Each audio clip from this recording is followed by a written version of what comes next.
Okay, so this is the 13th mission for me, a Sinister turn.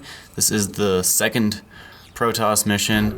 The first one where you're actually working with the Protoss economy and Protoss macroing. So to get you started, there's already a bunch of buildings built and you have a bunch of probes. So it tells you where to put the first two pylons to turn on all the buildings.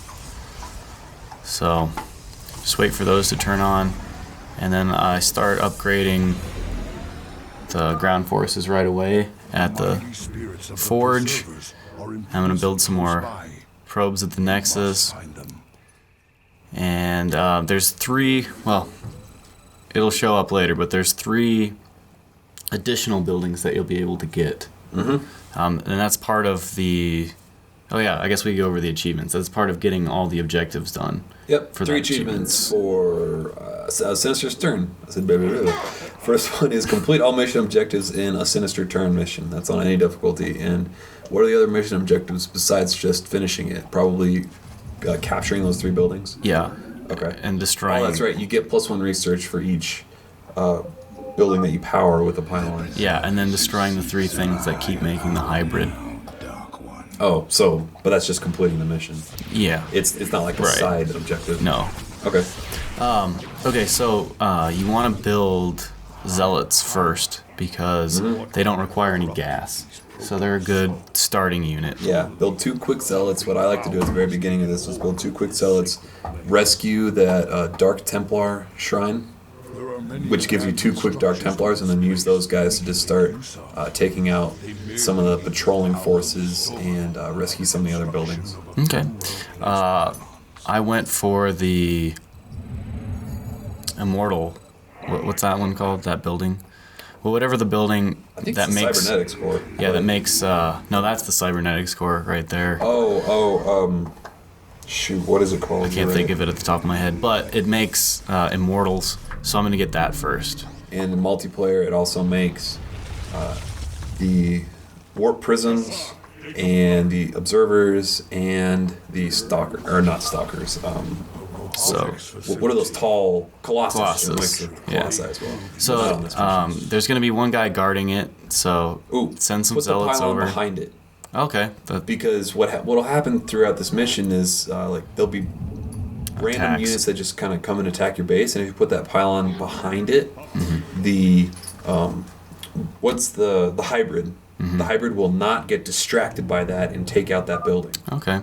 Oh yeah, so once you see that cutscene, it means the hybrid is like initiated. And basically what the hybrid is just a badass unit type that's going to come every, 2 minutes and attack you.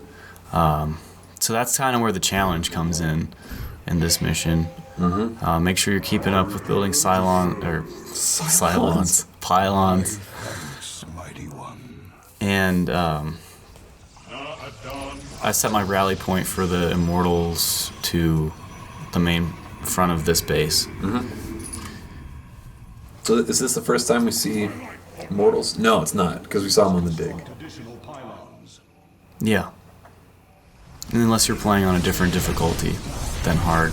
Oh, really? I don't think you see him. So, there's the hybrid. He'll kind of warp around. Just focus your fire on him. Okay, the other 2 achievements. Yeah.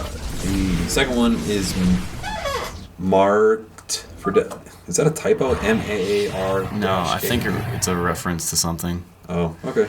Marked for death. Complete a Sinister turn mission on hard in less than 25 minutes. And out for justice is kill all the Protoss in a Sinister turn mission on normal difficulty. Okay, so I was not able to do these in one run, both of those achievements. So what I did was go for the time, make a save file right before I win in the allotted time, and then go back, kill everyone who's still alive. That's smart. And then I have both achievements. But just FYI, the achievement for destroying all the Protoss units on the map will pop up as soon as you do it. Yeah. So, one time I thought I had destroyed everyone, finished, and I hadn't. So I was like, oh, Well, I missed one unpowered building in the corner or something. yeah, and then I missed one probe, and it started rebuilding. Oh, really? Yeah. Oh, jeez. Or something. I missed something. Yeah. And, yeah. Okay. So yeah, this one will be, the first part will be the time, and then there'll be a separate video of me going back and killing everything. Mm-hmm. I like to put a bunch of cannons right at the base. I Beginning. think it's a waste. Really? I think it's a waste of resources. Well, that's true. I didn't get the time achievement. Okay, so yeah, so my strategy is basically, I'm gonna make, And see, that would not have happened right there if you put the pylon behind. okay, yeah, I didn't know that. Yeah. Anyway. My strategy is massing immortals and stalkers.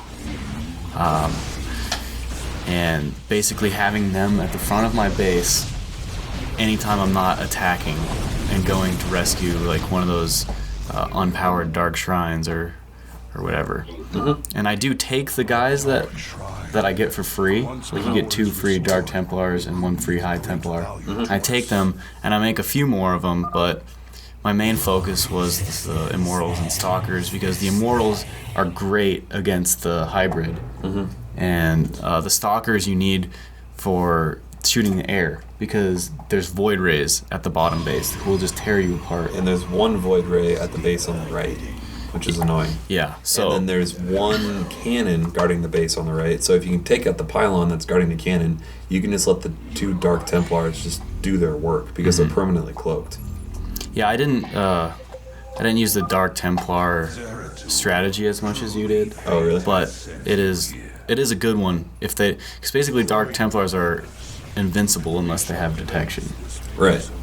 Yeah, they're permanently cloaked. The hybrid does have detection though, so they're not very effective versus the hybrid.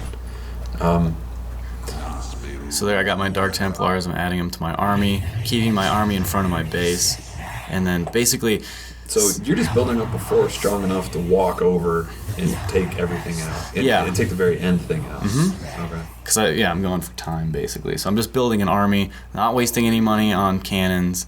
Mm-hmm. I'm just getting Immortals and Stalkers. So yeah. Did you use the High Templar's feedback power? No. You should have. Okay. It is so unbelievably effective against the hybrid. What it does is, well, first of all, what's really nice is when you select a huge group of dudes, or at least all the units that you're going to have on this level, the High Templar's powers will be the ones that show up first. Mm-hmm. So you're not going to have to hit tab to get to his stuff. Mm-hmm.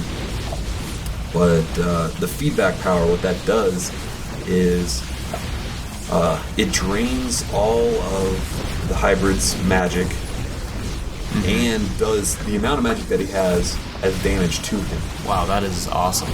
So there's this one crazy power that the hybrid has that just destroys whatever it hits. It's like this charge up power just goes BAM and just kills everything. And he can't do that if you use feedback on him as soon as you see him. And then and he can't do that power either. He can't do the levitate power. So all he can do is teleport around and do his little lightning attack. But the thing is, every time he teleports around, he starts attacking a new unit. So he's going to kill nobody if you do the feedback on him right away. That's useful information. Yeah. Thank you. It is very useful information. Definitely use feedback. Well, I don't have the High Templar yet, but... Well, the thing's right there in the corner. Yeah. And for that last push, when you're going to be fighting an army of stationary Protoss that are building new units and the hybrid, which is on their side, it's very helpful. Cool. All right, well, I guess the rest of this is in the next video.